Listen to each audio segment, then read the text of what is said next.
Hello students, welcome back to my channel. आज हम पढ़ेंगे respiration in plants. Last class में हमने रेस्पिरेशन पढ़ा था। अब पढ़ते हैं रेस्पिरेशन इन प्लांट्स। देखेंगे पूरे प्लांट्स के बारे में हम डिस्कशन करेंगे। ये देखेंगे कि रेस्पिरेशन इनमें किस किस पार्ट से होता है। ठीक है, अब ये देखते हैं कि प्लांट्स में थोड़ी सी, देखिए सब किसी को बेसिक नॉलेज होती है कि प्लांट्स जो होते हैं मल्टी सेलुलर होते हैं, फोटोसिंथेटिक होते हैं, ये सनलाइट की प्रेजेंस में अपना फूड खुद सिंथेसाइज करते हैं, इनमें क्लोरोफिल होता है और रेस्पिरेशन से इन्हें एनर्जी मिलती है जैसे कि हमें मिलती है। तो अब हम देखते हैं कि रेस्पिरेशन जो है प्लांट में किस किस जगह से होता है। तो उसके लिए सबसे पहले एक प्लांट लेते हैं। मान लीजिए ये हमारा एक प्लांट है, ठीक है।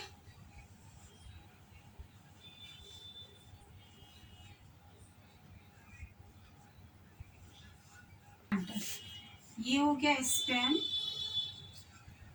ये हो गई रूट, ये हो गई लीफ। अब क्या होता है कि प्लांट्स में जो रेस्पिरेशन होता है वो इन तीन चीजों से होता है, तीन जगह से होता है। पहला रूट से, दूसरा स्टेम से, तीसरा लीफ से। तीन जगह से हमारा रेस्पिरेशन होता है, ठीक है। तो सबसे पहले हम पढ़ेंगे रेस्पिरेशन इन रूट्स।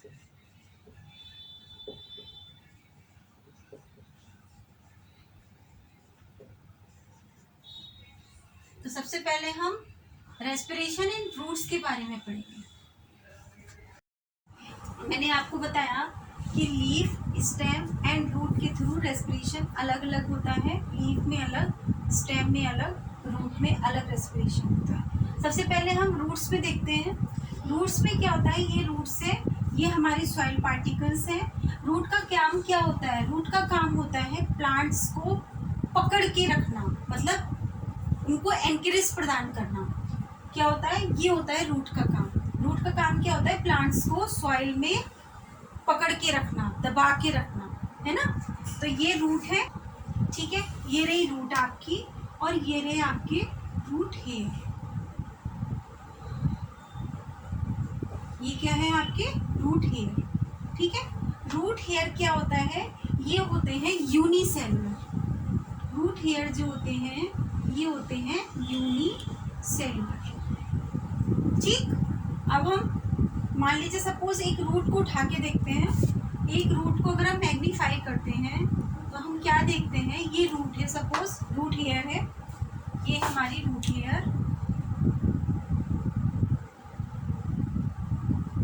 ठीक। अब इसके सराउंडिंग में क्या है? ये है सॉइल पार्टिकल्स, ये है soil particles,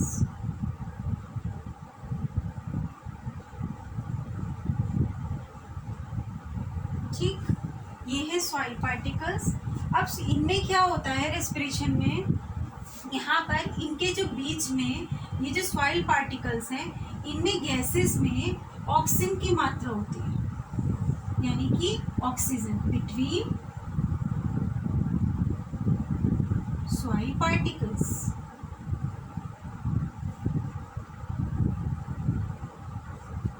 okay, soil particles के बीच में ऑक्सीजन होती है, जो क्या करती है? रूट हेयर में इनके थ्रू इनका रेस्पिरेशन होता है, रूट हेयर के थ्रू, ठीक। अब हम चलते हैं, इनमें क्या देखने को मिलता है आपको? मैंने सबसे पहले बताया आपको, रूट हेयर हमारे यूनिसेलुलर होते हैं। ये सॉइल पार्टिकल्स है, रूट हेयर के चारों तरफ सॉइल पार्टिकल्स होते हैं जिनमें ऑक्सीजन एंटर करती है, ठीक है। अब ये प्लांट्स के सेल में पहुंच जाती है। अब क्या होता है? इनके थ्रू रेस्पिरेशन होता है। रेस्पिरेशन में हम क्या देखते हैं? सबसे पहले रेस्पिरेशन जो होता है वो रूट हेयर के थ्रू होता है। अगर हमसे पूछा जाए तो हम क्या बताएंगे कि जो रेस्पिरेशन होता है वो रूट हेयर के थ्रू होता है। और गैसेस एक्सचेंज जो होती हैं, जो गैसेस एक्सचेंज होती हैं वो होती है डिफ्यूजन से।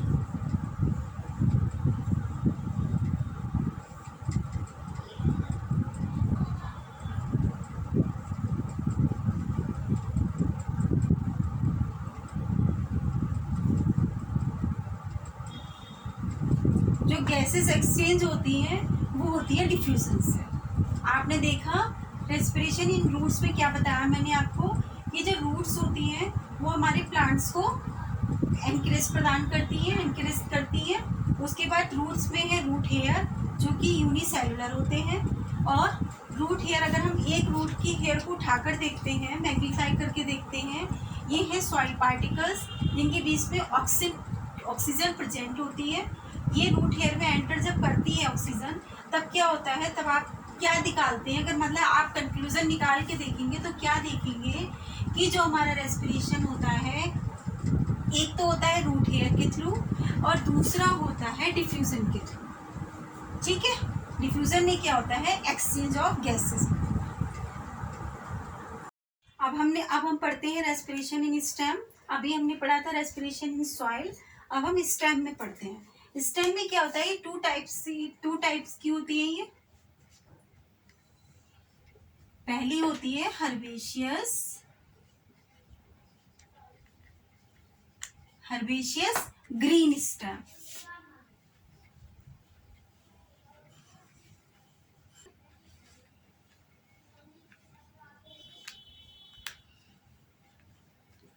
तो सबसे पहले हम पढ़ते हैं हर्बेशियस ग्रीन स्टेम के बारे में। हर्बेशियस ग्रीन स्टेम क्या होती है कि ऐसे स्टेम जो ग्रीन होती है उसे हम कहते हैं हर्बेशियस ग्रीन स्टेम। ठीक है, इनमें रेस्पिरेशन जो होता है वो किसके कारण होता है, स्टोमेटा के थ्रू होता है, स्टोमेटा के थ्रू होता है। यानी जो गैसेस एक्सचेंज होती हैं वो स्टोमेटा के थ्रू होता है। स्टोमेटा क्या होता है, वो कहाँ प्रेजेंट होते हैं, लीव्स पे पाए जाते हैं स्टोमेटा, जो कि आपने लीफ पहले पढ़ रखी है तो आपको अच्छे से पता होगा कि स्टोमेटा क्या होते हैं। तो इनमें जो गैसेस का एक्सचेंज होता है वो स्टोमेटा के थ्रू होता है। स्टोमेटा क्या होता है, माइन्यूट पोर्स होते हैं जिनको हम कहते हैं स्टोमेटा। जो लीव्स में माइन्यूट पोर्स होते हैं उनको हम कहते हैं स्टोमेटा। अब आपको अच्छे से समझ में आ गया होगा कि जो हर्बेशियस ग्रीन स्टेम होती है उनमें जो रेस्पिरेशन होता है वो स्टोमेटा के थ्रू होता है। अब हम चलते हैं वुडी स्टेम की तरफ।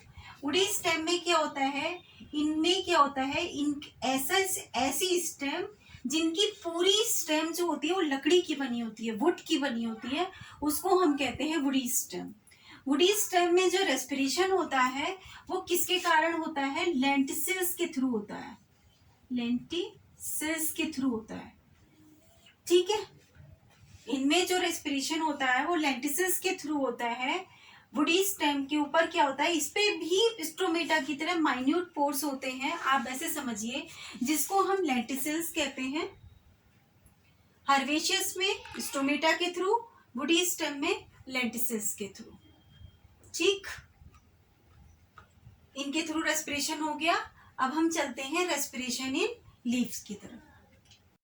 अब हम पढ़ते हैं रेस्पिरेशन इन लीव।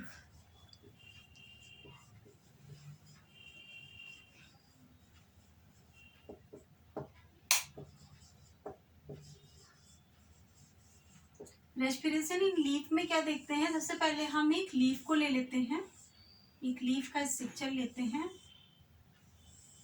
ठीक है, ये मान लीजिए सपोज मेरी एक लीफ है। अब इसके ऊपर जो ये माइन्यूट पोर्स मैंने आपको बताए थे, जो इसकी सरफेस पर ये माइन्यूट पोर्स जो होते हैं इनको हम कहते हैं स्टोमेटा।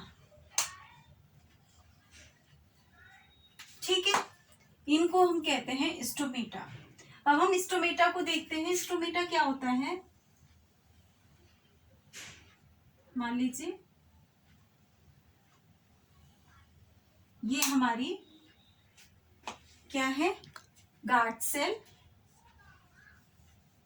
ये हमारी हो गई गार्ड सेल्स। ठीक है, इस पे जो ये माइन्यूट से पोर्स हैं, इनके इस पे क्या होता है, ये होता है क्लोरोप्लास्ट। ये क्या है हमारा क्लोरोप्लास्ट। ठीक है, इनके बीच में क्या है, ये जो सराउंड जिसे करते हैं ये होता है स्टोमेटल पोर्स, स्टोमेटल पोर्स। ठीक है, अब हम रेस्पिरेशन देखते हैं कि रेस्पिरेशन इनमें किस तरीके से होता है। सबसे पहले हम डे टाइम की तरफ चलते हैं कि रेस्पिरेशन जो है वो डे टाइम में कैसे होता है। मान लीजिए हम डे टाइम में चलते हैं, in day time.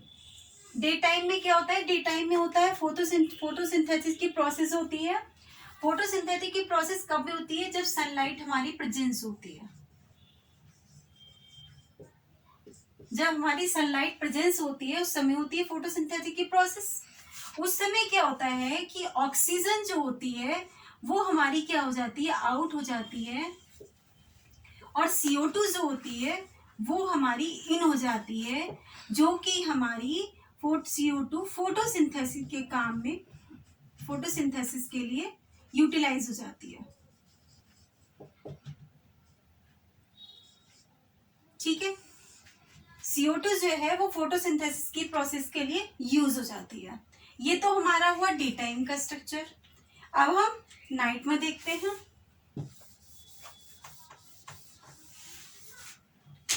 In night में क्या होता है? अगर हम नाइट में चलते हैं तो नाइट में क्या होता है?